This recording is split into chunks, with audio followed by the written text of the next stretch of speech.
स्वागत है आपका हमारे चैनल पर, जहां हम नॉवेल्स की दुनिया की उन परतों को खोलते हैं जिन्हें अक्सर छुपाया जाता है। यहां आपको मिलेगी कहानियों की एक गहरी, परिपक्व, मच्योर और रचनात्मक व्याख्या। हम सिर्फ कहानी नहीं सुनाते, बल्कि उसके पीछे की इच्छाओं, भावनाओं और बोल्ड मोड़ को एक नए नजरिए से पेश करते हैं। अगर आप 18 जोड़ लिटरेचर और क्रिएटिव स्टोरी टेलिंग के शौकीन हैं, तो ये जगह आपके लिए ही है। क्या आप तैयार हैं शब्दों की इस जादुई और बेबाक दुनिया में डूबने के लिए? सब्सक्राइब करें और हर कहानी का आनंद लें। इसे अपनी जिम्मेदारी पर देखें। अध्याय 191, जियांग यी की अनुकूलता को बढ़ावा देना। Triple combo. स्वादिष्ट अचार जार त्वरित अचार प्रभाव के साथ भी आता है। यदि आप महीने में 2 जार अचार बना सकते हैं तो ये 30,000 युआन है। इससे प्रति वर्ष आय 3 लाख युआन से अधिक हो जाती है। सामग्री और श्रम में कटौती के बाद भी शुद्ध लाभ कम से कम 100 ग्रैंड होगा। यहां तक कि सबसे छोटा मच्छर भी मांस है। भले ही यह आपको अमीर नहीं बनाता है, लेकिन कुछ पॉकेट मनी कमाना भी बुरा नहीं है। निस्संदेह जियांग ताओ निश्चित रूप से स्वयं अचार बेचने नहीं जा रहा था। सबसे पहली बात जो उन्होंने सोची वह थी व्यवसाय को अपने माता पिता को सौंपना। उनके माता पिता वर्षों से गांव में एक कार के साथ छोटे मोटे काम कर रहे हैं। लंबे समय तक काम करना, कड़ी मेहनत करना, और इससे उनके स्वास्थ्य पर बुरा असर पड़ता है। तो क्यों न उन्हें बीजिंग में रखा जाए, पड़ोस के बगल में स्थानीय किसान बाजार में उनके लिए एक छोटी सी दुकान खोली जाए। हर दिन उन्हें हवा या बारिश के बारे में चिंता नहीं करनी पड़ेगी। बस 8 खजाना अचार बेचने वाली एक छोटी सी दुकान की देखभाल करना, यह एक आदर्श सेवानिवृत्ति व्यवसाय है। निस्संदेह अभी यह सब केवल कागज पर है। उसे वास्तव में इसे शीघ्र पूरा करने की आवश्यकता थी। रात के खाने के बाद जियांग ताओ 8 ट्रेजर अचार के 9 बक्से नीचे ले गए। उसकी मुलाकात लू कियान और मां डोंगमेई से हुई, जो अभी अभी खरीदारी करके वापस आ रहे थे। जियांग ताओ ने उनमें से प्रत्येक को अपने द्वारा खरीदे गए सभी अलग अलग अचारों को आजमाने के लिए कहा और उनसे वह अचार चुनने के लिए कहा जो उन्हें सबसे अच्छा लगा। और निश्चित रूप से बिल्कुल वैसी ही जैसी उसे उम्मीद थी। अंत में लू कियान और मां डोंगमेई दोनों ने उस अचार को चुना जिसे जियांग यी ने सबसे अच्छे स्वाद के लिए चुना था। प्रयोग में अब 2 और नमूने थे। जियांग ताओ ने आज रात घर पहुंचने पर जू ली और उसके माता पिता से उनकी राय पूछने की योजना बनाई। जितना संभव हो उतने नमूने इकट्ठा करने की कोशिश की। दोपहर में जियांग ताओ को घर जाने की कोई जल्दी नहीं थी। वह सीधे पेन गार्डन एंटिक स्ट्रीट के पास के क्षेत्र में चला गया। उसने पहले एक खुली हवा वाली पार्किंग में गाड़ी पार्क की और फिर प्राचीन सड़क पर चला गया। हमेशा की तरह उसने थोड़ी देर के लिए विंडो शॉपिंग करते हुए इत्मीनान से प्राचीन सड़क को ब्राउज किया। निस्संदेह यह विचार प्राचीन वस्तुओं के बारे में कुछ जानकारी प्राप्त करने की उसकी संभावनाओं को बढ़ाने के लिए था। इधर उधर घूमते समय भले ही उसने विशेष रूप से पत्थर खरीदने वाली दुकानों को देखा, जियांग ताओ को अंदर जाने की जहमत नहीं उठानी पड़ी। दोपहर करीब 3 बजे तक वह घूमता रहा। उसने सोचा कि यह काफी है। तभी वह सीधे झांग बो की दुकान पर गया, जो एक पुराना परिचित था। अरे भाई जियांग, अंदर आओ, बैठो, मैं तुम्हें चाय पिलाता हूँ। झांग बो ने जियांग ताओ को देखा और पूरे 9 गज की दूरी पर चाय और पानी के साथ सीट लेने के लिए उसका गर्मजोशी से स्वागत किया। झांग बो, मुझे एक दोस्त से एक और पत्थर मिला है। क्या तुम लोग खरीद रहे हो? जियांग ताओ ने झांग बो के साथ कोई लड़ाई नहीं की। उसने बस अपनी जेब में हाथ डाला और आलू की तरह दिखने वाला शोशन जे राइट निकाला। एक पत्थर? भाई जियांग, आपकी रुचियों की एक विस्तृत श्रृंखला है, लेकिन इस बार आप वास्तव में मेरे अंतस्थान पर हैं। सच कहूं तो मैं पत्थरों के बारे में कुछ नहीं जानता। झांग बो ने जियांग ताओ द्वारा निर्मित खुरदरे पत्थर को देखा और मुस्कुराते हुए स्वीकार किया कि यह उसका क्षेत्र नहीं था और इसमें शर्मिंदा होने वाली कोई बात नहीं थी। वैसे भी उनकी दुकान वास्तव में इस तरह के अजीब पत्थरों का सौदा नहीं करती थी। जैसे ही जियांग ताओ एक और लीड की तलाश करने वाला था, झांग बो ने कहा, लेकिन भाई जियांग, मेरे पिताजी को इस बारे में सब पता है। मैं अपने पिताजी को फोन करूंगा, उन्हें इसकी जांच करने दीजिए। ठीक है, उसे एक अंगूठी दो। अगर कीमत अच्छी रही तो मैं इसे आपके परिवार को बेच दूंगा। मैं वास्तव में दूसरों के साथ मोलभाव करने में परेशान नहीं हो सकता। जियांग ताओ मुस्कुराए और सिर हिलाया। वह वास्तव में झांग बो के पिता की प्रशंसा करता था, जिनसे वह पहले कभी नहीं मिला था।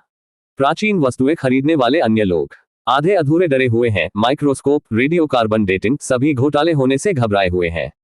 हालांकि झांग बो के पिता को व्यक्तिगत रूप से उपस्थित होने की भी आवश्यकता नहीं थी, चाहे वह दसियों हजार, सैकड़ों हजार, यहां तक कि कई मिलियन मूल्य का सामान हो। इसे खरीदने का निर्णय लेने के लिए बस एक वीडियो कॉल ही काफी थी। यदि किसी में साहस और कौशल है तो वह निश्चित रूप से झांग बो के पिता है। झांग बो के साथ बातचीत से जियांग ताओ को कुछ समझ आया। जब उनके पिता 20 वर्ष के थे और अपने दादाजी के साथ व्यापार में उतर रहे थे, तब वे एक बार जल गए थे। एक सौदे में 100 से अधिक ग्रैंड खो गए थे। उसके बाद झांग बो के पिता ने अपनी शर्म को प्रेरणा में बदल दिया। कड़ी मेहनत से अध्ययन किया, ढेर सारा प्राचीन ज्ञान भरा, अपनी खुद की फायर आइज गोल्डन गेज को प्रशिक्षित किया। ब्रर ब्रर ब्रर। झांगबो की कॉल लगभग 1 दर्जन सेकंड के बाद कनेक्ट हुई। फोन स्क्रीन पर एक फ्लैश वहां झांगलोंग था, जो एक सैन्य कोट और एक बड़ी गद्देदार टोपी पहने हुए था, जमी हुई झील पर बर्फ में मछली पकड़ रहा था। पिताजी, भाई जियांग आज एक और पत्थर लाए हैं, क्या हम खरीद रहे हैं या नहीं? झांगबो ने जियांग ताओ द्वारा लाए गए पत्थर को दिखाने के लिए फोन कैमरे का लक्ष्य रखते हुए बात की। अरे, ये शूशन जेडाइट का एक टुकड़ा है जो अभी भी अपनी प्राकृतिक त्वचा के साथ है।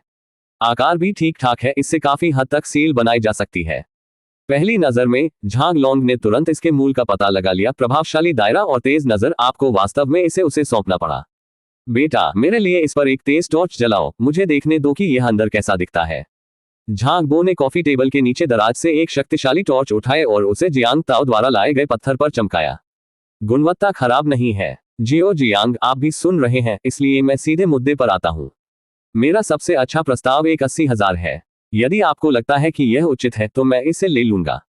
यदि नहीं तो आप बाजार में कुछ और खरीदारी कर सकते हैं, लेकिन मुझे संदेह है कि तुम्हें इससे बड़ा प्रस्ताव मिलेगा। पत्थर की गुणवत्ता की पुष्टि करने के बाद झांगलोंग ने कॉल पर उसकी कीमत बताई, एक 80,000। जियांग लांग के प्रस्ताव पर जियांग ताओ थोड़ा तिरछा हो गया। उसका दिमाग एक सीपीयू की तरह काम कर रहा था और फायदे और नुकसान का आकलन कर रहा था।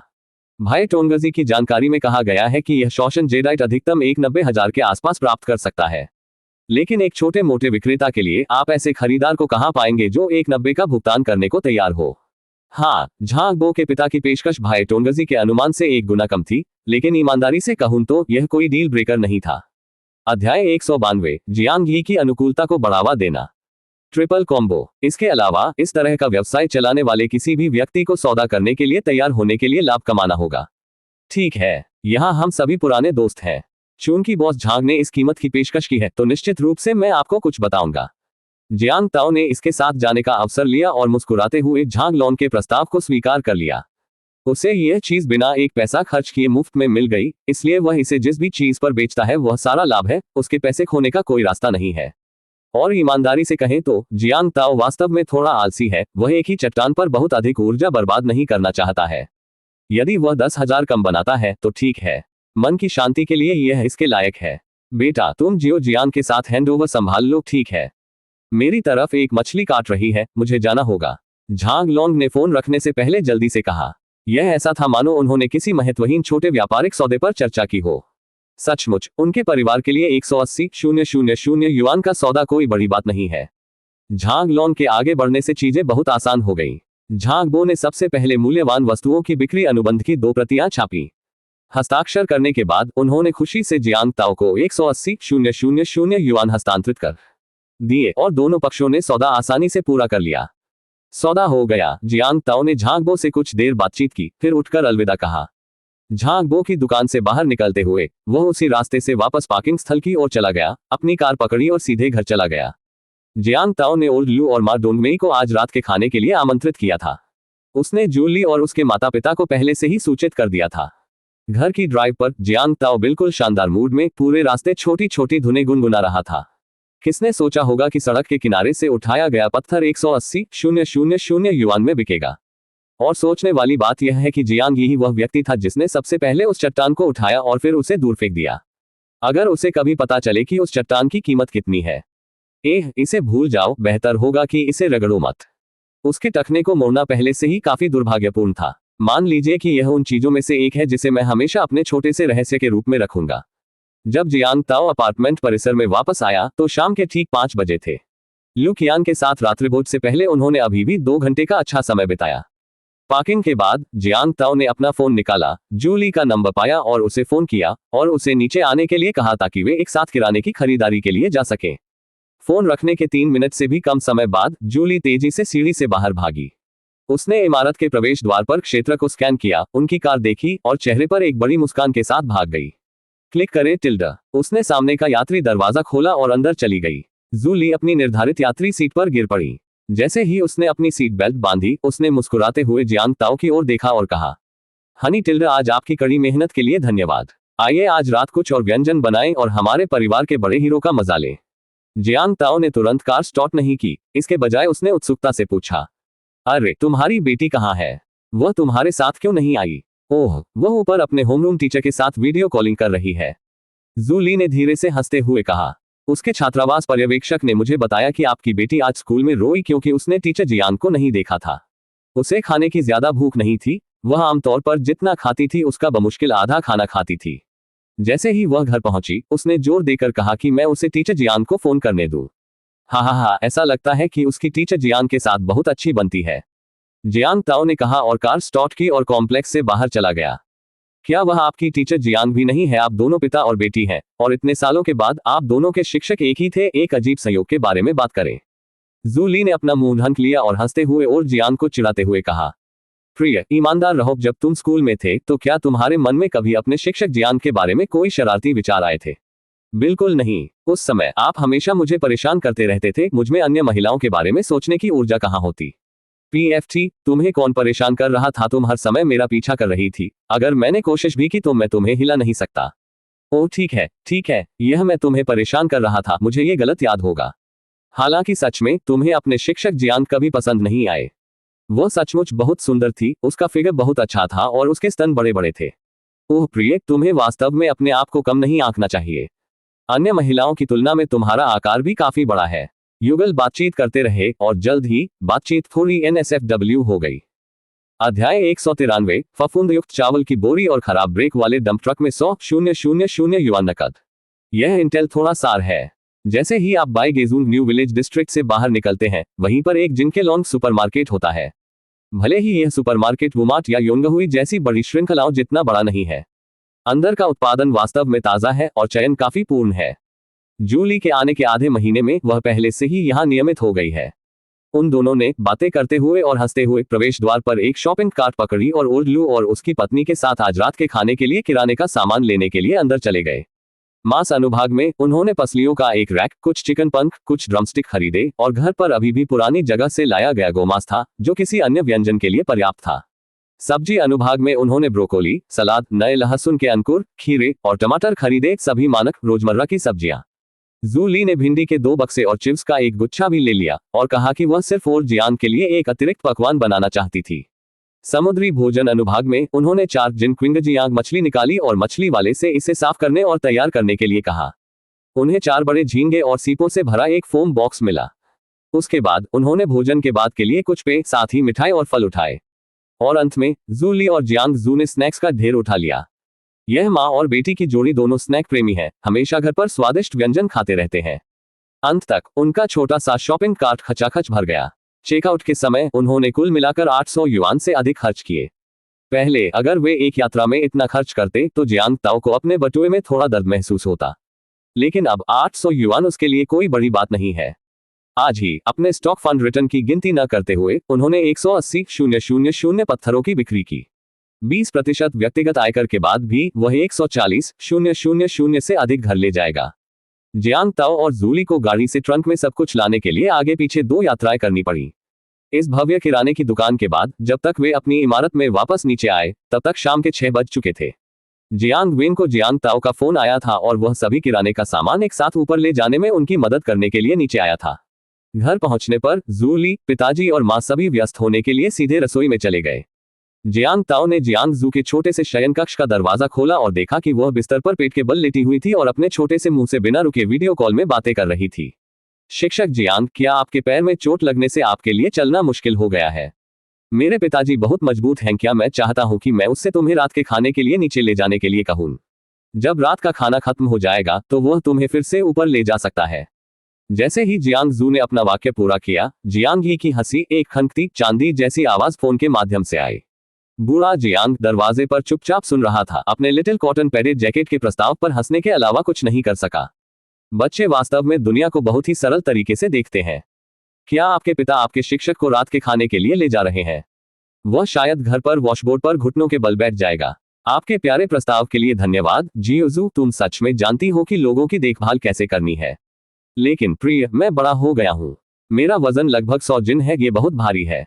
तुम्हारे पिता मुझे नहीं उठा सकते। वह कर सकता है। मेरे पिता बहुत मजबूत है।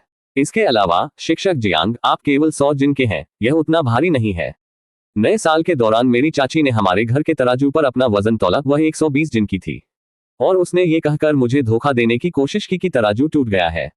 क्या वह सोचती है कि मैं केवल 3 साल का हूँ? लिटिल कॉटन पैडेड जैकेट और जियांग ही के बीच इस बात को सुनकर जियांग ताओ दरवाजे पर जोर से हंसने से खुद को नहीं रोक सका। क्या आप इसी तरह अपनी छोटी चाची को परेशान करते हैं? वास्तव में जियांग ताओ ने अपनी कलाई पर ग्रीन वाटर घोस्ट रोलेक्स पर नजर डाली। अभी शाम के 6:30 बज चुके थे। उसे और जूली को किराने का सामान खरीदने के लिए निकले अभी 1 घंटे से अधिक समय हुआ है। इसका मतलब है कि जियांग जू और जियांग ही 1 घंटे से अधिक समय तक वीडियो चैट कर रहे थे। जियांग ताओ ने धक्का देकर दरवाजा खोला, कुछ कदम चलकर जियांग जू के छोटे से बिस्तर तक गया और धीरे से कहा, जियो जू टीचर, जियांग को चोट लगी है और उन्हें आराम करने की जरूरत है। आज के लिए इतनी ही बातचीत। टीचर जियांग को अलविदा कहो। जियांग जू ने चिल्लाते हुए कहा, ओह नहीं टिल्ड, मुझे अभी भी टीचर जियांग से बहुत सारी बातें करनी है। जियांग ताओ ने अपने फोन की स्क्रीन पर नजर डाली और देखा कि जियांग ही भी जियांग जू की तरह अपने बिस्तर पर लेटी हुई थी। वह गहरी दरार पूरे प्रदर्शन पर थी। 2 भालुओं को इस तरह कुचला गया कि कल्पना चकित हो गई। एक बार जियांग ताओ अचानक स्क्रीन पर प्रकट हुए। दूसरे छोर पर जियांग ही ने तुरंत अपनी स्थिति बदल ली, उठकर अपने बिस्तर पर बैठ गई। उसकी सुंदरता वही थी लेकिन एक झटके में चली गई। उसने थोड़ा शर्मीलेपन से अपने बालों में हाथ फिराया, ऐसा दिखाते हुए जैसे कुछ हुआ ही नहीं। जियो जू, छोटे बच्चे बहुत लंबे समय तक इलेक्ट्रॉनिक्स का उपयोग नहीं कर सकते। अपने पिता के लिए एक अच्छी लड़की बनो। तुम जब चाहो टीचर को दोबारा बुला सकती हो। ठीक है, फिर मिलते हैं टीचर जियांग। अलविदा टिल्डा। जियांग ही की बातें सुनकर जियांग जू ने अंततः थोड़ी अनिच्छा से कॉल काट दिया।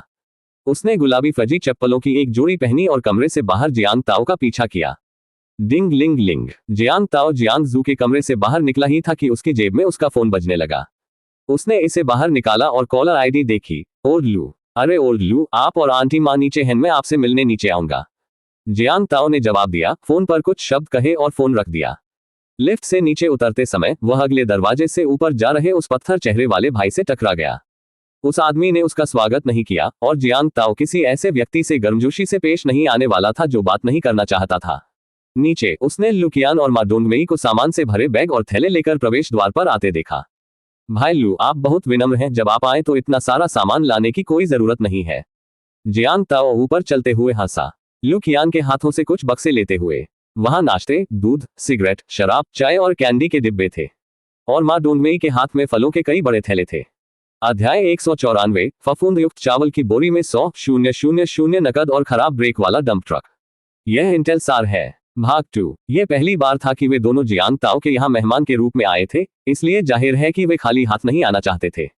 कोई भी कभी भी बहुत अधिक शिष्टाचार के बारे में शिकायत नहीं करता है। चलो इसे तुम्हारे लिए एक गृह प्रवेश उपहार कहते हैं, बच्चे। जब लू कियान बात कर रही थी, मा डोंगमेई भी बगल में जियांग ताओ को देखकर मुस्कुरा रही थी और अपने खाली हाथ से कुछ इशारे कर रही थी। जियो मेई का कहना है कि वह आपके घर आकर वास्तव में खुश है। अगर उसने आपके परिवार के लिए कोई परेशानी पैदा की है तो क्षमा करें। परेशानी? बिल्कुल नहीं, चलो ऊपर चलकर बातें करते हैं। जियांग ताओ मुस्कुराया और उन दोनों को लिफ्ट में अपनी मंजिल तक और अपने अपार्टमेंट में ले गया। जूली और जियांग ताओ के माता पिता द्वारा 1 घंटे के व्यस्त काम के बाद उस शाम ओल्ड लू और मा डोंगमेई के स्वागत के लिए सभी व्यंजन तैयार थे और मेज पर रखे हुए थे। जब वे अंदर आए तो जियांग ताओ ने चारों ओर परिचय दिया। फिर उसने सभी को लिविंग रूम में बड़ी चाय की मेज पर बैठने के लिए आमंत्रित किया। मा डोंगमेई भी पिंक काउंटी से थी और जियांग ताओ की मां तियान जियाओमी की उम्र के बराबर थी। हालांकि वे अलग अलग बोलियां बोलते थे, मा डोंगमेई ने संदेश लिखने और तियान जियाओमी के साथ संवाद करने के लिए अपने आईपीडी का उपयोग किया और वे दोनों तूफानी बातें कर रहे थे। ओल्ड लू भी जियांग ताओ, अपने पिता और ओल्ड सन के साथ जीवंत बातचीत कर रहा था। Bang bang bang. अचानक दरवाजे पर एक जोरदार और अचानक दस्तक से खाने की मेज पर खुशनुमा माहौल में हलचल मच गई। सभी लोग दरवाजे की ओर देखने लगे। जियांग ताओ ने थोड़ी सी भौहें चढ़ा ली, जाहिर तौर पर वह नाराज दिख रहा था। Bang bang bang bang bang bang. वह अब केवल खटखटाना नहीं था बल्कि दरवाजा नीचे गिराने जैसा था। खाते रहो, मैं जाकर देखता हूं कि क्या हो रहा है। जैसे ही वह बोला, जियांग ताओ अपनी सीट से उठ गया और जूली चिंतित होकर उसके पीछे पीछे चलने लगा। पिताजी, ओल्ड सन और ओल्ड लू सभी भी उठ गए। क्लिक करें। जियांग ताओ आगे बढ़े और झटके से दरवाजा खोला तो उदास दिखने वाले एक अधेड़ उम्र के व्यक्ति को पाया जो अगले दरवाजे पर उसका पड़ोसी था। क्या आपके परिवार में कोई वास्तव में सभ्य है? केवल भोजन के लिए सारा रैकेट क्या है? आप सचमुच मेरे आराम में खलल डाल रहे हैं। यदि आप चुप नहीं रहते हैं तो पुलिस को बुलाने के लिए मुझे दोष न दें। उस आदमी ने जियांग ताओ को मरी हुई मछली जैसी आंखों से देखा, ऐसे मुंह से जैसे उसने अभी अभी 1 पाउंड बारूद निगल लिया हो। तुम्हारे पास मुद्दे हैं या क्या? जब हमारे पास मेहमान हो तो बातचीत करने में क्या हर्ज है? तुम मेरे दरवाजे पर दस्तक देते हो, क्या ये तुम्हें और अधिक सभ्य बनाता है? जियांग ताओ ने कभी भी परेशानी नहीं देखी, लेकिन वह निश्चित रूप से इससे डरते नहीं थे। यह आदमी अपना दरवाजा पटकते हुए आया और मूलतः उसके पूरे परिवार को निम्न वर्गीय कहा, यह हद पार करना था। जियांग ताओ को अपनी आस्तीन ऊपर चढ़ाते देख जूली ने तुरंत उसकी बांह पकड़ ली। प्रिय, उसके साथ बहस मत करो, इतनी छोटी बात पर यह इसके लायक नहीं है। हम सभी यहाँ पड़ोसी हैं, साथ रहना सबसे महत्वपूर्ण है। जियांग ताओ, जल्दबाजी में कुछ भी मत करो। ये ठीक है बेटा। सभी ने चिल्लाना शुरू कर दिया, कुछ खींच रहे थे, कुछ मना रहे थे, जब तक कि जियांग ताओ को अंततः लिविंग रूम में वापस नहीं खींच लिया गया। ईमानदारी से कहूं तो हर कोई सामान्य आवाज में बोल रहा था, चिल्लाया कुछ भी नहीं। किसी का आपके दरवाजे पर दस्तक देना और आपको व्याख्यान देना, हाँ, निश्चित रूप से सीमा पार करना। हर कोई ऊपर और नीचे रहता है, ऐसे में किसका परिवार या दोस्त समय समय पर नहीं आते। जियांग ताओ के शांत होने के बाद ओल्ड लू और ओल्ड सन ने बाहर पड़ोसी के साथ कुछ शब्दों का आदान प्रदान किया और तभी अंततः यह अप्रिय छोटा प्रकरण समाप्त हुआ। लेकिन पहले का खुशनुमा मूड तुरंत गायब हो गया था। हर कोई थोड़ा आरक्षित हो गया, बातचीत अजीब हो गई और माहौल तनावपूर्ण हो गया। जियांग ताओ ने चुपचाप अपने पूर्वजों को कोसते हुए पड़ोसी की जगह की ओर देखा। साथ ही उन्होंने अपने लिए एक मानसिक नोट भी बनाया। एक बार जब उसके पास कुछ पैसे आ गए तो उसे निश्चित रूप से एक स्टैंडअलोन विला मिल रहा था। अब झटकेदार पड़ोसियों के चक्कर में नहीं पड़ना पड़ेगा। रात का खाना लगभग 7 से 8 बजे के बीच जल्दी खत्म हो गया। जियांग ताओ और जूली ओल्ड लू और मा डोंगमेई को जियाओशान शहरी गांव में वापस ले जाते हुए एक साथ नीचे गए। मर्सिडीज जीएलएस गांव में नहीं आई, बस प्रवेश द्वार पर खड़ी थी। समूह बाहर निकला, किनारे पर कुछ देर बातचीत की, फिर अंत में अलविदा कहा। हम अब जा रहे हैं जियो जियांग। आप और जियो जू सुरक्षित रूप से घर जा रहे हैं। तुम सब भी धीरे चलो, अपना कदम देखो। अलविदा अंकल लू, अलविदा चाची माँ। लू कियान और माँ डोंगमेई को अलविदा कहते हुए जूली मुस्कुराए और हाथ हिलाया। उन दोनों को हाथ में हाथ डाले गांव में जाते देख जूली को थोड़ी ईर्ष्या हुई। प्रिय, जब हम बूढ़े हो जाएंगे तो क्या आपको लगता है कि हम अब भी अंकल लू और आंटी माँ की तरह प्यारे रहेंगे? जियांग ताओ ने जूली की पतली कमर के चारों ओर अपना हाथ लपेटा और मुस्कुराया, बेशक, कोई सवाल नहीं। क्या आप मुझसे थक जाएंगे जब मैं एक बूढ़ी औरत बन जाऊंगी? क्या पुरुष हमेशा 18 साल के होते हैं? ऐसा कौन कहता है? मैं अन्य लोगों के बारे में नहीं जानता, लेकिन मैं हमेशा अपनी पत्नी से प्यार करूंगा, चाहे आपकी उम्र कितनी भी हो, मैं उसी उम्र से प्यार करूंगा। जूली के सवाल के साथ ओल्ड जियांग की जीवित रहने की प्रवृत्ति तेज हो गई। वह मेरा अच्छा पति है टिल्डा। जूली ने जियांग ताओ की बाह को गले लगाया, उसके कंधे पर अपना सिर टिकाया, हर तरह से आनंदित, बिगड़ेल पत्नी की तरह लग रही थी। जियांग ताओ ने अपनी सिगरेट खत्म करने के बाद दोनों कार में वापस आ गए। जूली फिर से गाड़ी चला रही थी। ... घर तक की यात्रा पूरे रास्ते सुगम थी। उन्होंने इसे सुरक्षित रूप से तय किया। जियांग ताओ को अचानक 8 खजाना अचार के नमूने याद आए जिन पर वह शोध करना चाहता था। वह ट्रंक से सभी 9 बक्सों को ऊपर ले गया और जूली और उसके माता पिता से उनका नमूना लिया। ये सबसे स्वादिष्ट है। हाँ, मुझे भी ऐसा लगता है। ये सबसे अच्छा है। ये वाला पिताजी, ये वाला, ये वास्तव में अच्छा है, जैसा कि उन्होंने भविष्यवाणी की थी। पिताजी, माँ, जूली, जियांग जू, वे सभी एक ही विकल्प पर सहमत थे। सभी ने जियांग ये द्वारा बनाया गया बॉक्स उठाया। हालांकि जांच नमूने केवल 7 या 8 ही थे। जियांग ताओ को अब भी लगा कि यह काफी आश्वस्त करने वाला है। जियांग ही के परिवार से प्राप्त यह 8 खजाना अचार गुप्त नुस्खा निश्चित रूप से आशाजनक है। जूली ने उत्सुकता से पूछा, प्रिय, तुमने हमारे स्वाद के लिए ये सभी अचार खरीदे हैं, क्या योजना है? अध्याय 195, फफूंद युक्त चावल की बोरी और भगोड़े डंप ट्रक में 100,000 नकद। यह इंटेल थोड़ा सार है। माँ और पिताजी भी उत्सुकता से जियांग ताओ की ओर देख रहे थे, उसके अगले शब्दों की प्रतीक्षा कर रहे थे। खाद्य व्यवसाय से जुड़े मेरे एक मित्र का मानना है कि इन 8 खजाने वाले अचारों का व्यावसायिक मूल्य बहुत अधिक है। मेरी योजना इन 8 खजाने वाले अचारों के निर्माता को ढूंढने की है ताकि वे इसकी रेसिपी खरीद सकें, फिर बड़े पैमाने पर उत्पादन करें और उन्हें बेचें। जियांग ताओ का इरादा इसे जूली और उसके माता पिता से हमेशा के लिए छुपाने का नहीं था, इसलिए उसने अवसर का लाभ उठाते हुए उनके सामने अपनी योजना कबूल कर ली। माँ और पिताजी, यह मेरी योजना है। एक बार जब हमें नुस्खा मिल जाएगा तो हम 8 खजाने वाले अचार बनाना शुरू कर देंगे। फिर मैं तुम दोनों के लिए पड़ोस के बाजार में एक स्टॉल किराए पर ले लूंगा। आप यहाँ बीजिंग में 8 खजाना अचार बेच सकते हैं और निश्चित रूप से गांव में ट्रक के साथ छोटे मोटे काम करने से कहीं अधिक कमा सकते हैं। इसके अलावा आप हवा या बारिश के संपर्क में नहीं आएंगे और यह अधिक आरामदायक होगा। आप दोनों लगभग 60 वर्ष के हैं और लिली और मैं वास्तव में आपके साथ घर पर भारी शारीरिक काम करने में सहज महसूस नहीं करते हैं। यह है। जियांग वेन और तियान जियाओमी ने एक दूसरे पर मौन नजर डाली। अपने बेटे की व्यवस्था सुनकर उन्हें सांत्वना भी महसूस हुई और उनका दिल भी छू गया। उन्होंने वास्तव में कठिनाई का आनंद नहीं लिया, उन्हें शारीरिक श्रम करना विशेष पसंद नहीं था। भविष्य की जरूरतों के लिए अधिक पैसा कमाने के लिए उन्होंने गांव में कड़ी मेहनत की। उनके विचार सरल थे, यदि संभव हो तो अपने दोनों बेटों को परेशान करने से बचें। चूंकि वे अब काम करने में सक्षम हैं, इसलिए उन्हें और अधिक काम करना चाहिए और बाद में अपना भरण पोषण करने के लिए और अधिक कमाना चाहिए। अब जब उनका बेटा उन्हें आसान और बेहतर वेतन वाली नौकरी की पेशकश कर रहा है, तो स्वाभाविक रूप से वे ललचा रहे हैं। जियांग ताओ की भावनाओं को समझते हुए जूली ने भी सलाह दी। हाँ माँ और पिताजी, मैं अपने पति के सुझाव से सहमत हूँ। आपने अपने जीवन के अधिकांश समय कड़ी मेहनत की है, अब आपका बोझ हल्का करने का समय आ गया है। जियांग ताओ ने आगे बढ़कर अपने माता पिता के कठोर हाथों को पकड़ लिया और ईमानदारी से मुस्कुराते हुए कहा, माँ पिताजी, मुझे आपकी जरूरत है, रुकें और मेरी मदद करें। ठीक है, ठीक है। जब जियांग वेन और तियान जियाओमी ने अपने छोटे बेटे को ये कहते हुए सुना, तुम्हारी जरूरत है, तो वे तुरंत सहमत हो गए। वे न केवल अपने बेटे की मदद कर सकते थे, बल्कि वे हर दिन अपनी बहुमूल्य पोती को भी देख सकते थे। स्वाभाविक रूप से उन्हें कोई आपत्ति नहीं थी। तो ये तय हो गया, मैं जितनी जल्दी हो सके वह 8 खजाना अचार की विधि लाऊंगा। माँ और पिताजी, ये देखने के लिए कुछ समय निकाले कि बाजार में कोई उपयुक्त स्टॉल है या नहीं। ठीक है। दोनों बुजुर्ग ये सुनकर कि अंततः कुछ गंभीर करना है, अचानक ऊर्जा से भर गए। परिवार ने लिविंग रूम में कुछ देर तक बातचीत की। रात करीब 10 बजे वे बारी बारी से फ्रेश हुए और फिर आराम करने के लिए अपने कमरे में चले गए। जूली लेटने के तुरंत बाद सो गई। जियांग ताओ ने आज की सूचना अद्यतन की प्रतीक्षा में अभी भी आधी रात तक जागने पर जोर दिया। आज का इंटेलिजेंस 01। कल आपने अपने पड़ोसी क्यूई जिंगसियोनेग से संपर्क किया और प्रासंगिक खुफिया जानकारी प्राप्त की। क्यूई जिंगसियोनेग ने 30 मिलियन मूल्य के शीर्ष गुप्त कंपनी दस्तावेजों को चुराने के लिए विदेशी ताकतों के साथ मिली भगत की। रिपोर्ट करने के लिए कंपनी के सुरक्षा विभाग से संपर्क करें और आप 300,000 नकद इनाम प्राप्त कर सकते हैं। सुरक्षा विभाग प्रमुख, रिपोर्टिंग फोन 139XXXX8876। नोट, दस्तावेज लीक होने में 11 घंटे और 39 मिनट बचे हैं। क्यूई जिंगसियोनेग पड़ोसी। आज का पहला खुफिया अपडेट देखकर जियांग ताओ ने तुरंत मरी हुई मछली के चेहरे वाले पड़ोसी को याद किया। अरे ये वास्तव में कर्म है। खुफिया जानकारी पढ़ने के बाद जियांग ताओ प्रसन्न हुआ। कल ही घर्षण हुआ था और आज क्यूई जिंगसियोनेग की कमजोरी उसके हाथों में आ गई। वह अपने दुर्भाग्य का पात्र है।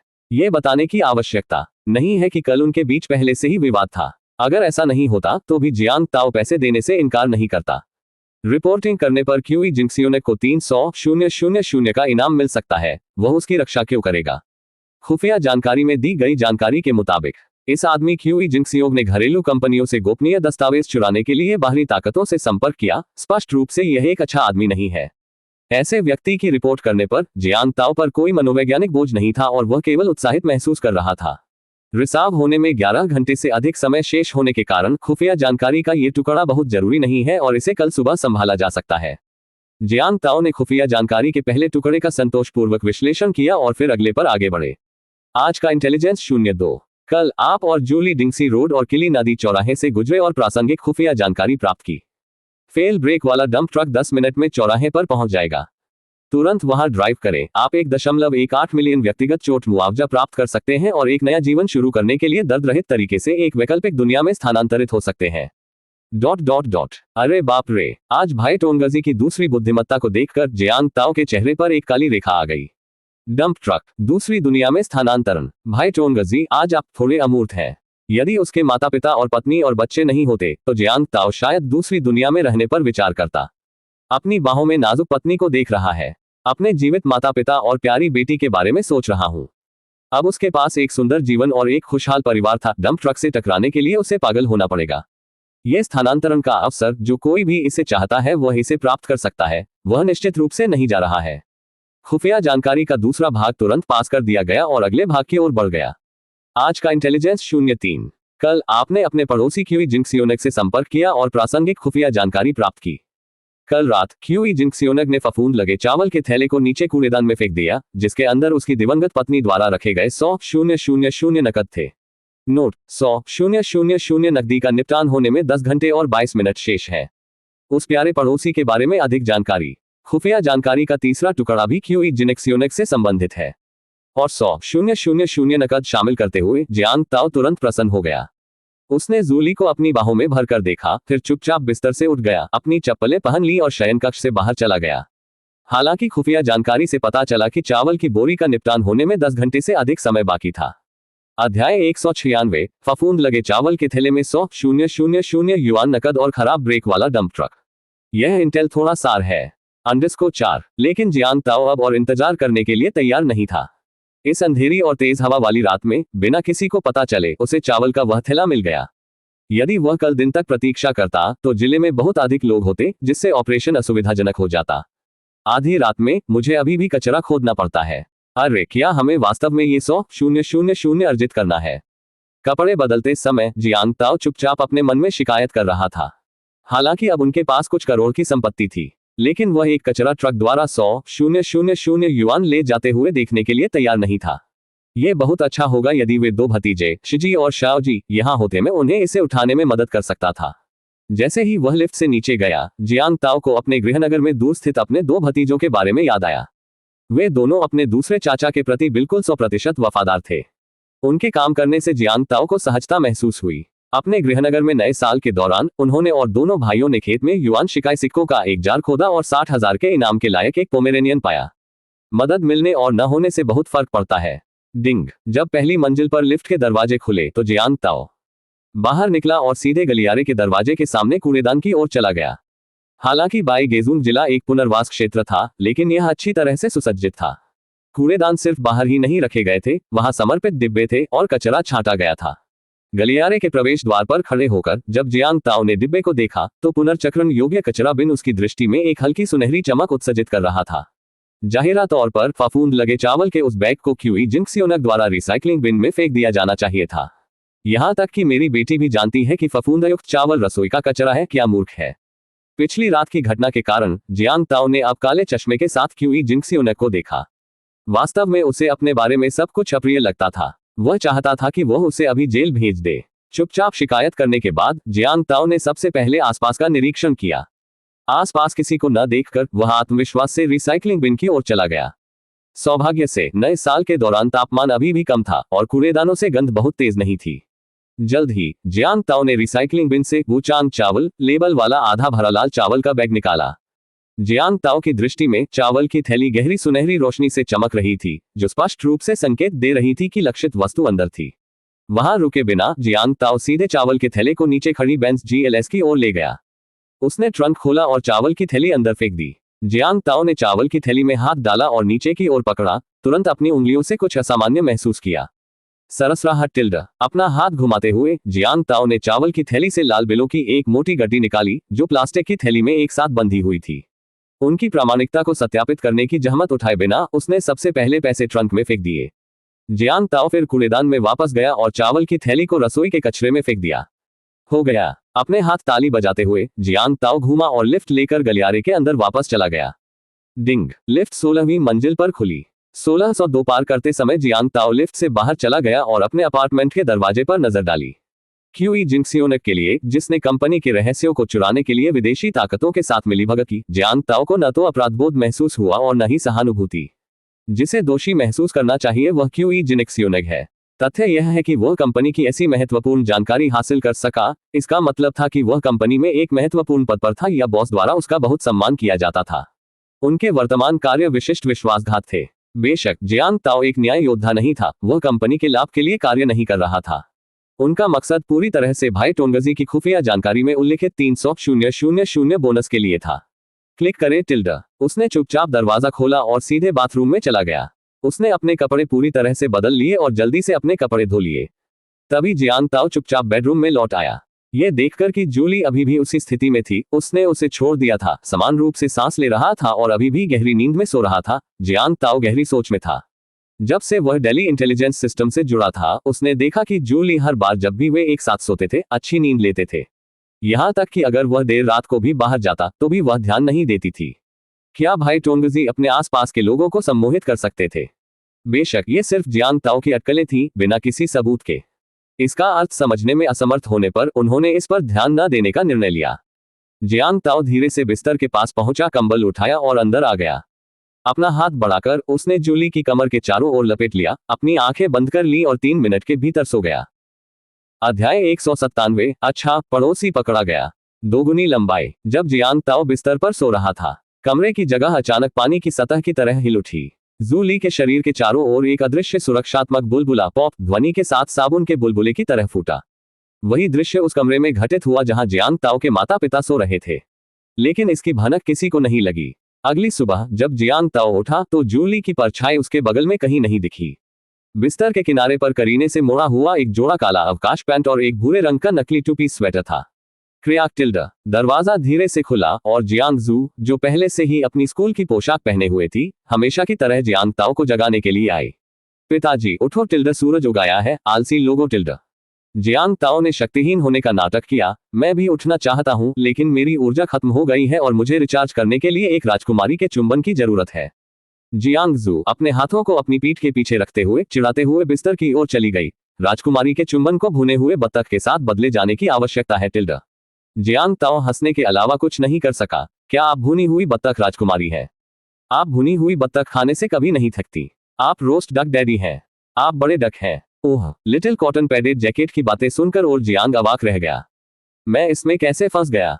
स्वीटी, तुम भविष्य में इस तरह की लापरवाही से बातें नहीं कह सकती। डैडी एक सही इंसान है, कोई बत्तख नहीं।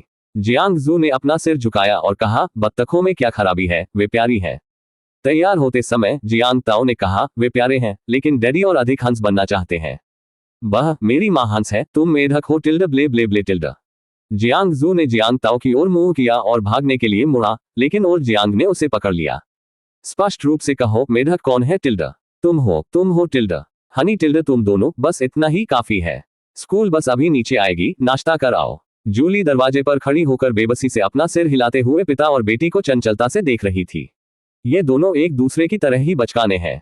थोड़ी देर घूमने के बाद जियांग ताओ ने कपड़े पहने और कमरे से बाहर चला गया और खाने की मेज पर बैठ गया। माँ और पिताजी कहाँ हैं? अपने माता पिता का कोई संकेत न देखकर जियांग ताओ ने उनके शयन कक्ष के दरवाजे की ओर देखा और पूछा। माँ और पिताजी सुबह सुबह बाजार के लिए निकल गए और कहा कि वे बाजार में किराए के लिए कोई स्टॉल भी देखेंगे। जूली ने मेज पर सुनहरे बाजरा कद्दू दलिया के 2 कटोरे रखे और बोलते हुए मुस्कुराते हुए बोली। जियांग ताओ ने हंसते हुए कहा, वे काफी सक्रिय हैं। क्लिक करें टिल्डा। जैसे ही जियांग ताओ ने बोलना समाप्त किया, दरवाजे से ताले में चाबियां घुमाने की आवाज आई। जल्द ही दरवाजा खुला और पिताजी और माँ सब्जी की टोकरियां लेकर अंदर आए। माँ, पिताजी, आप ठीक समय पर वापस आ गए, नहा धोकर खा लें। उनके अंदर आने की आवाज सुनकर जूली ने उन्हें बुलाया और उनका नाश्ता भी परोसा। हाथ धोने के बाद परिवार मेज पर बैठ गया और एक साथ नाश्ता करने लगा। बेटा, आज सुबह तुम्हारी माँ और मैं समुदाय के बगल के बाजार में गए और वहां काफी कुछ खाली दुकानें थी।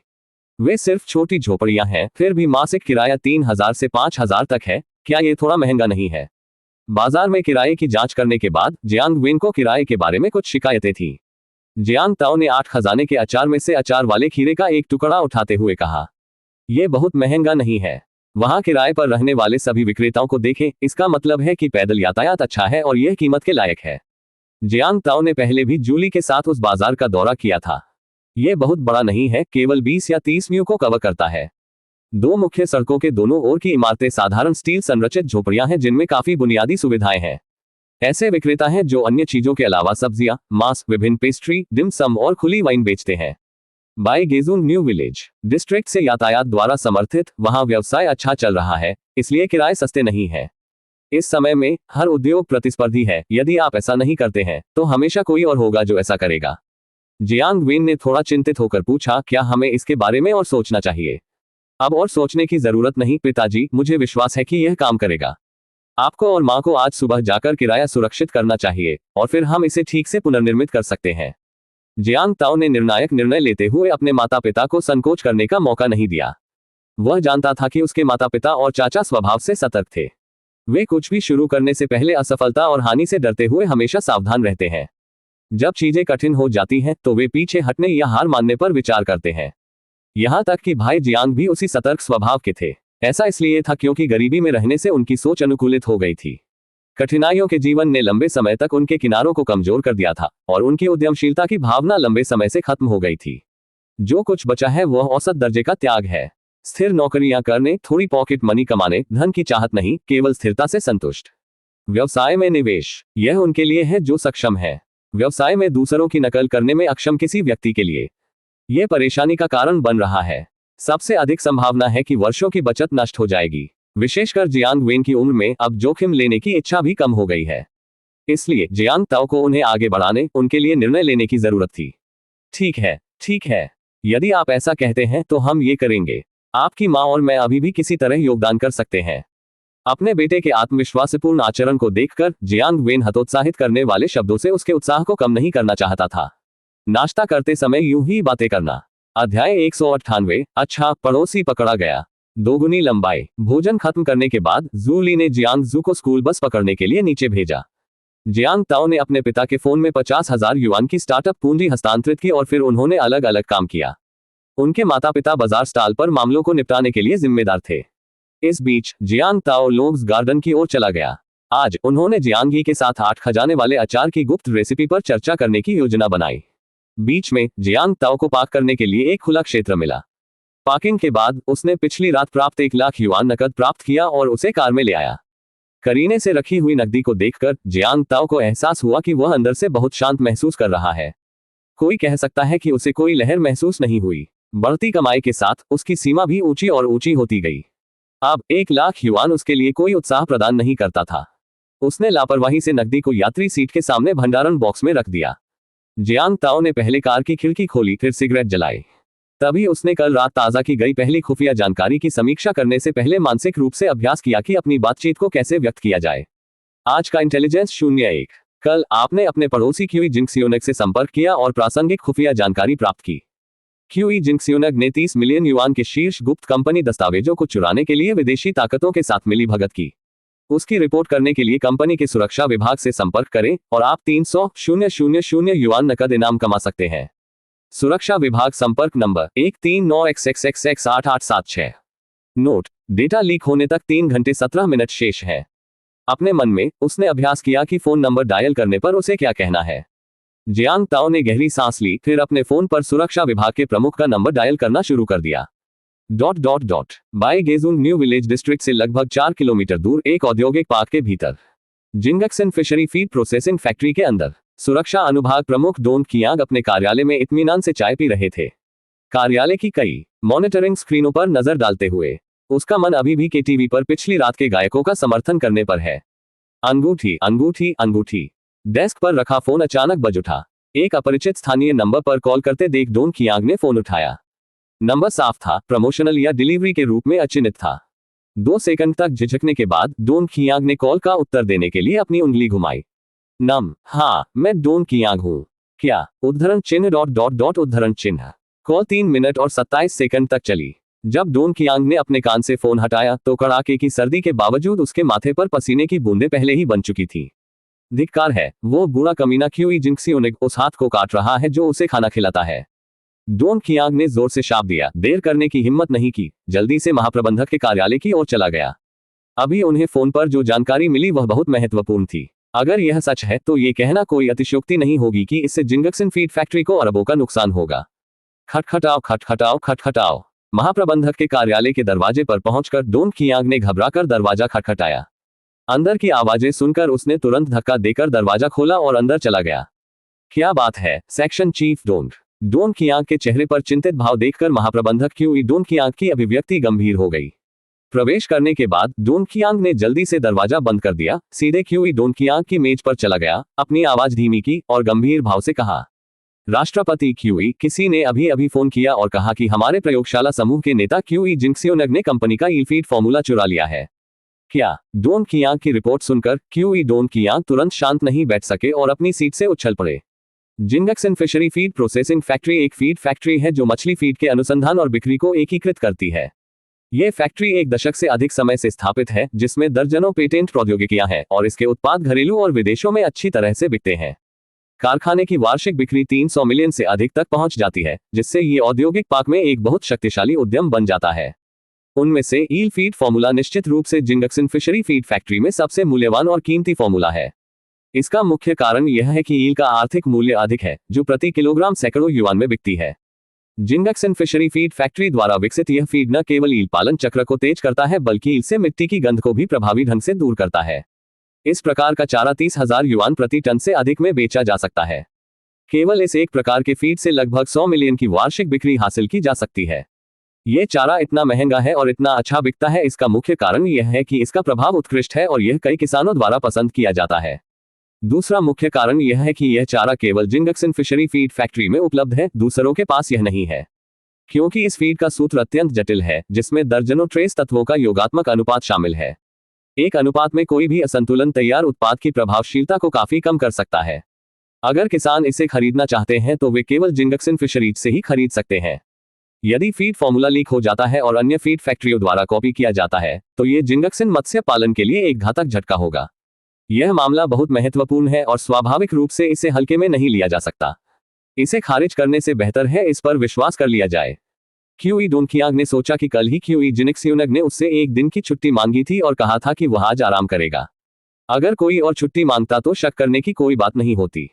लेकिन क्यूई जिनिक्सियोनग इतने सालों से कंपनी के साथ हैं और यह उनका पहली बार सक्रिय रूप से छुट्टी मांगने का मौका था।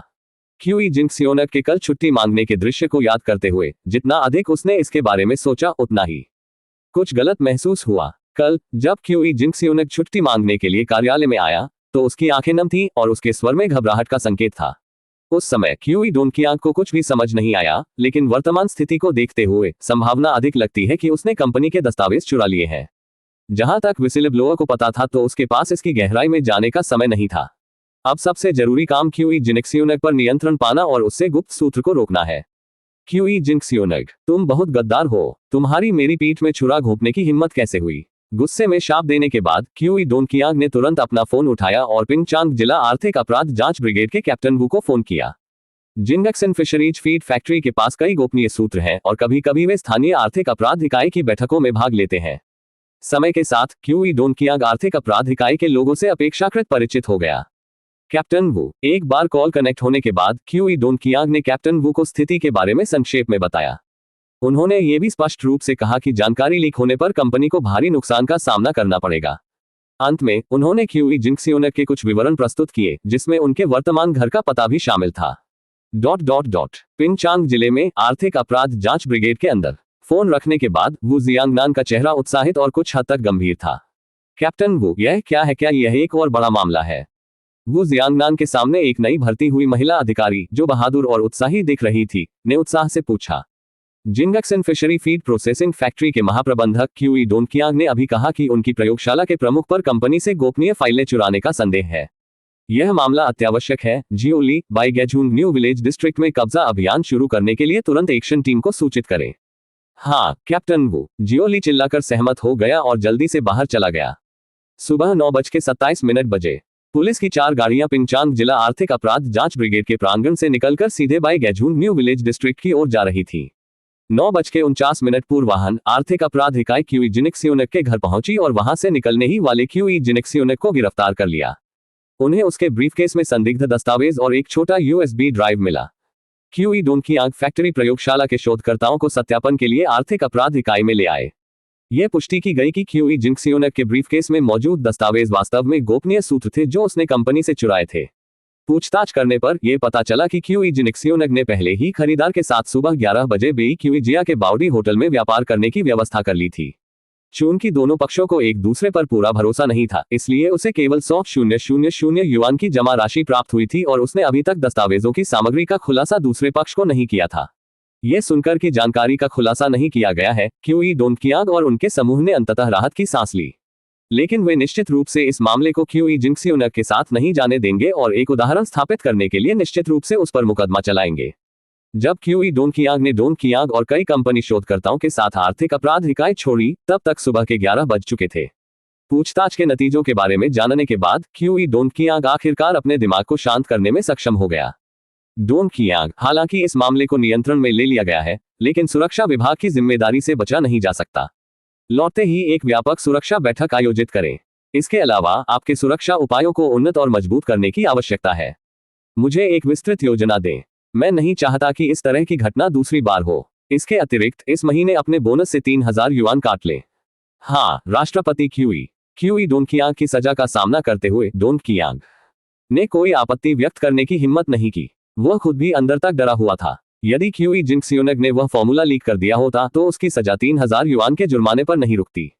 नौकरी से निकाल दिया जाना उसकी सबसे कम चिंता रही होगी। अध्याय 199 सिस्टम विश्लेषण द्वारा अनुकूलित 8 खजाना अचार गुप्त नुस्खा। बिल्डिंग 26 लोग्स गार्डन नीचे। जियांग ताओ ने बड़ी संख्या में पैकेज उठाए और इमारत के प्रवेश द्वार में चले गए। लिफ्ट को 12वीं मंजिल तक ले गए और अपार्टमेंट 1203 का दरवाजा खटखटाया। जियांग ताओ, आप यहाँ हैं? जियांग ही ने दरवाजा खोला, जियांग ताओ को बाहर विभिन्न प्रसाधन सामग्री ले जाते हुए देखा और मुस्कुराते हुए उसका स्वागत किया। जियांग ताओ ने इस बार उसे पहले ही बुला लिया था, इसलिए वह किसी सीमित संस्करण की पोशाक में नहीं था। उन्होंने साधारण सूती घरेलू कपड़ों का एक सेट पहना हुआ था। शिक्षक जियांग, क्या आपका पैर अब बेहतर महसूस कर रहा है? जियांग ताओ ने जियांग ही का अभिवादन करते हुए मुस्कुराया और अंदर जाने के बाद धीरे से दरवाजा बंद कर दिया। दवा के लिए धन्यवाद, इसका उपयोग करने के बाद ये काफी बेहतर है। जैसे ही जियांग ही ने कहा, उसने धीरे से अपने बाल एक तरफ कर दिए।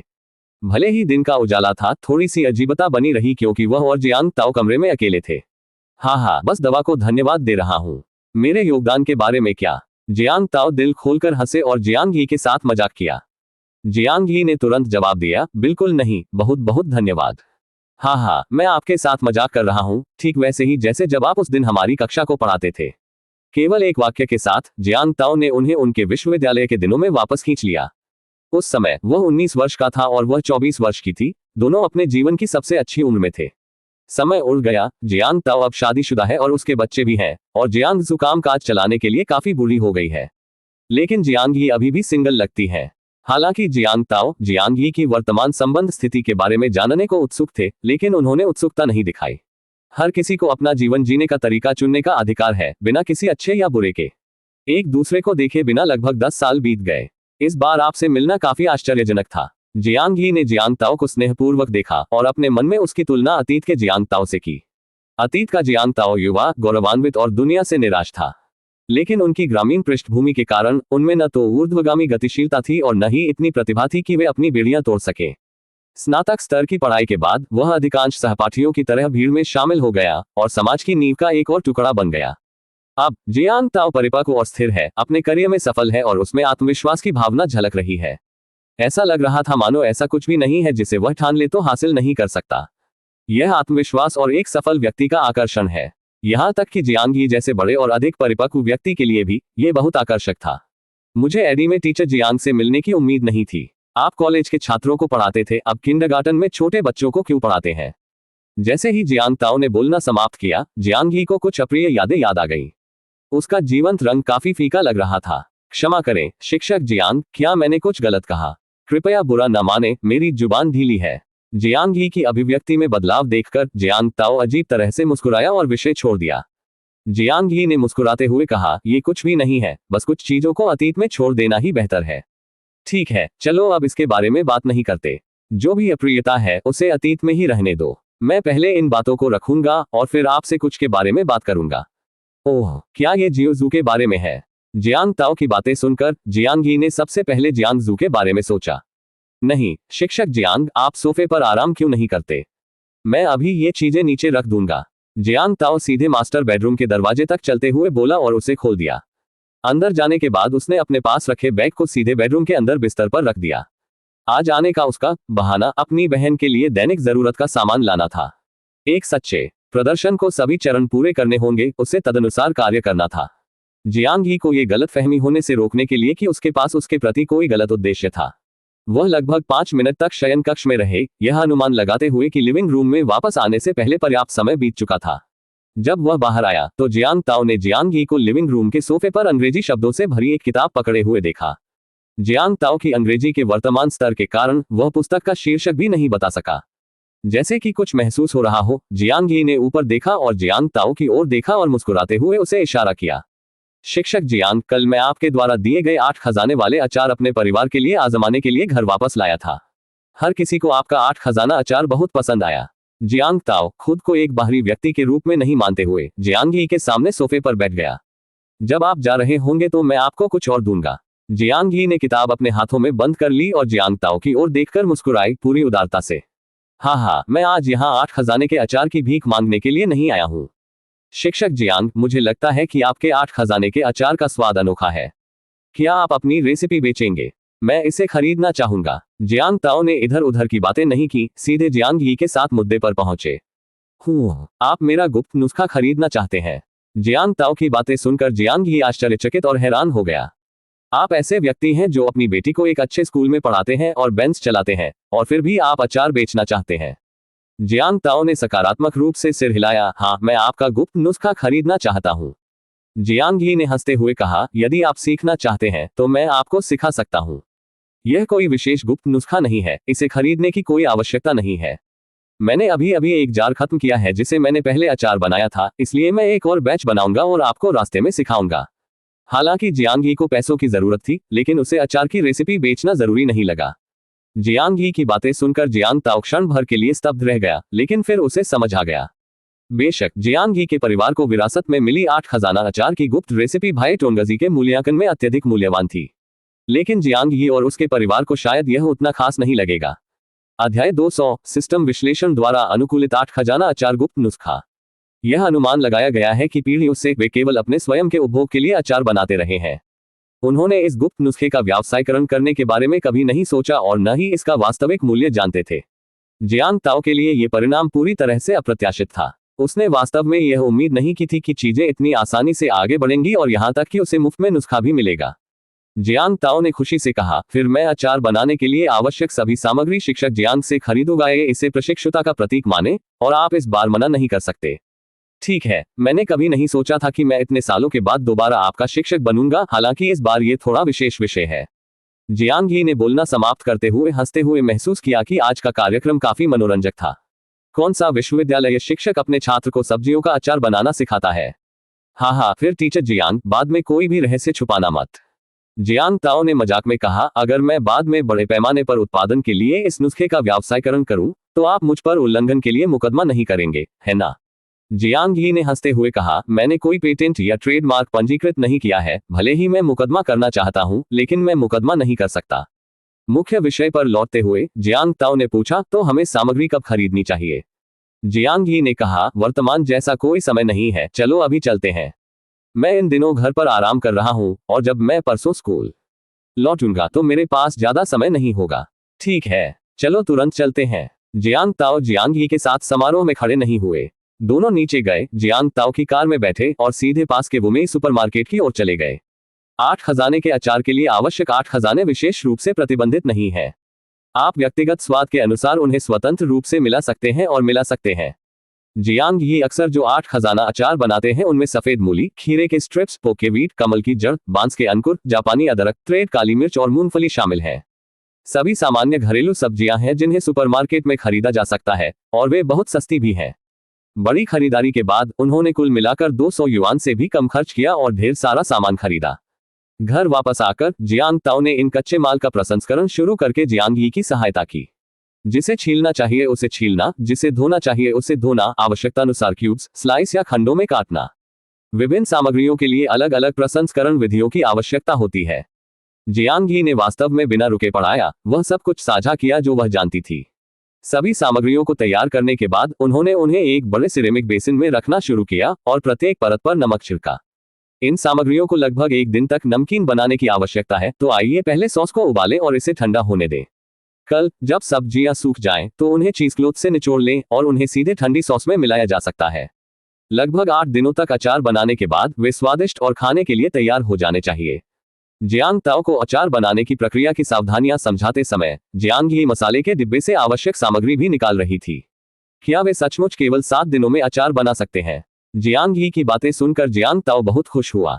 उन्होंने पहले ही मान लिया था कि अचार को पूरी तरह से तैयार होने में लगभग 1 महीने का समय लगेगा। यदि इसमें केवल 7 दिन लगते हैं, तो क्या वह स्वादिष्ट अचार जार का उपयोग 1 महीने में 4 जार से अधिक अचार बनाने में नहीं कर पाएगा? यदि जार का त्वरितीकरण प्रभाव आदर्श है, तो ये 5 जार 6 जार तक भी पहुंच सकता है। 500 पाउंड वजन वाले एक जार के आधार पर गणना। जार का मतलब है 3000 पाउंड। 20 युआन प्रति पाउंड की गणना करने पर मासिक उत्पादन मूल्य 60,000 युआन होगा।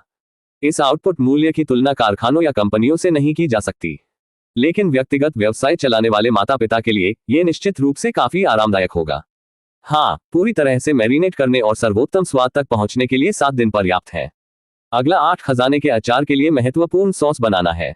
सबसे पहले एक पैन में तेल गरम करें और उसमें 3 टुकड़े चक्रफूल और 15-20 काली मिर्च डालें। सुगंध लाने के लिए धीमी आंच पर भूनें। जियांग ही ने एक साथ पढ़ाया और संचालित किया। उसने बिना किसी हिचकिचाहट के जियांग ताओ को हर कदम सिखाया। आधार सामग्री सुगंधित होने के बाद ताजगी बढ़ाने के लिए 150 ग्राम की आन्हे सोया सॉस मिलाएं। मैं इस ब्रांड का उपयोग करना पसंद करता हूं। इस सोया सॉस की सामग्री सूची बहुत साफ है, जिसमें केवल पानी, नमक और सोयाबीन शामिल है, बिना किसी अजीब पदार्थ के।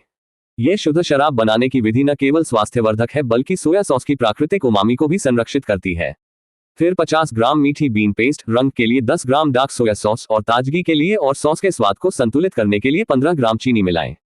अंत में साफ पानी के 2 कटोरे। सभी सामग्रियों का अनुपात इस प्रकार है। एक बार जब पानी उबल जाए तो इसे 1 और मिनट तक पकने दें, फिर ठंडा होने के लिए आंच बंद कर दें। जियांग ही ने ईमानदारी से पढ़ाया, जबकि जियांग ताओ ने जियांग ही के शब्दों को लिखित नोट्स में बदलने के लिए वॉयस इनपुट के साथ अपने फोन के नोट्स ऐप का उपयोग किया। 8 खजाने के अचार के लिए सामग्री तैयार करने और सॉस पूरा करने से पहले उन्होंने 1 घंटे से अधिक समय तक रसोई में व्यस्तता से काम किया। जियांग ताओ ने तैयारी के दौरान जियांग ही द्वारा उपयोग की जाने वाली सामग्री के सभी ब्रांडों को भी नोट किया। भविष्य में वह निश्चित रूप से जियांग ही की सामग्री सूची के अनुसार ही खरीदारी करेगा। अन्य विकल्पों का उपयोग करने से स्वाद भिन्न हो सकता है। डिंग जियांग ही की संपूर्ण शिक्षण प्रक्रिया रिकॉर्ड की गई है और सिस्टम विश्लेषण और अनुकूलन कर रहा है। डिंग अनुकूलन पूरा हो गया। 8 खजाना अचार बनाने का कौशल प्राप्त करने के लिए मेजबान को बधाई। अचानक जियांग ताओ के दिमाग में 2 अधिसूचना ध्वनियां बंद हो गईं और सूचना की 2 पंक्तियां उसके रेटिना पर दिखाई दी। एक ही समय पर यह ऐसा था जैसे जियांग ही के दिमाग से 8 खजाना अचार बनाने के कार्यक्रम की एक प्रति जियांग ताओ के दिमाग में दोहराई गई थी। उसे लगा कि अब फोन के नोट्स को देखे बिना भी वह 8 ट्रेजर अचार बनाने की पूरी प्रक्रिया को पूरी तरह और सटीकता से दोबारा बना सकता है जो जियांग ही ने अभी सिखाई थी। इसे कभी न आजमाने के बावजूद ऐसा लगा जैसे उसने इसे सैकड़ों या हजारों बार किया हो। फोटोग्राफिक मेमोरी के समान यह अनोखी मेमोरी पद्धति काफी आकर्षक थी। इसने जियांग ताओ को व्यावहारिक प्रयोग की परेशानी से बचाया जबकि अप्रत्यक्ष रूप से उनका काफी समय बचाया।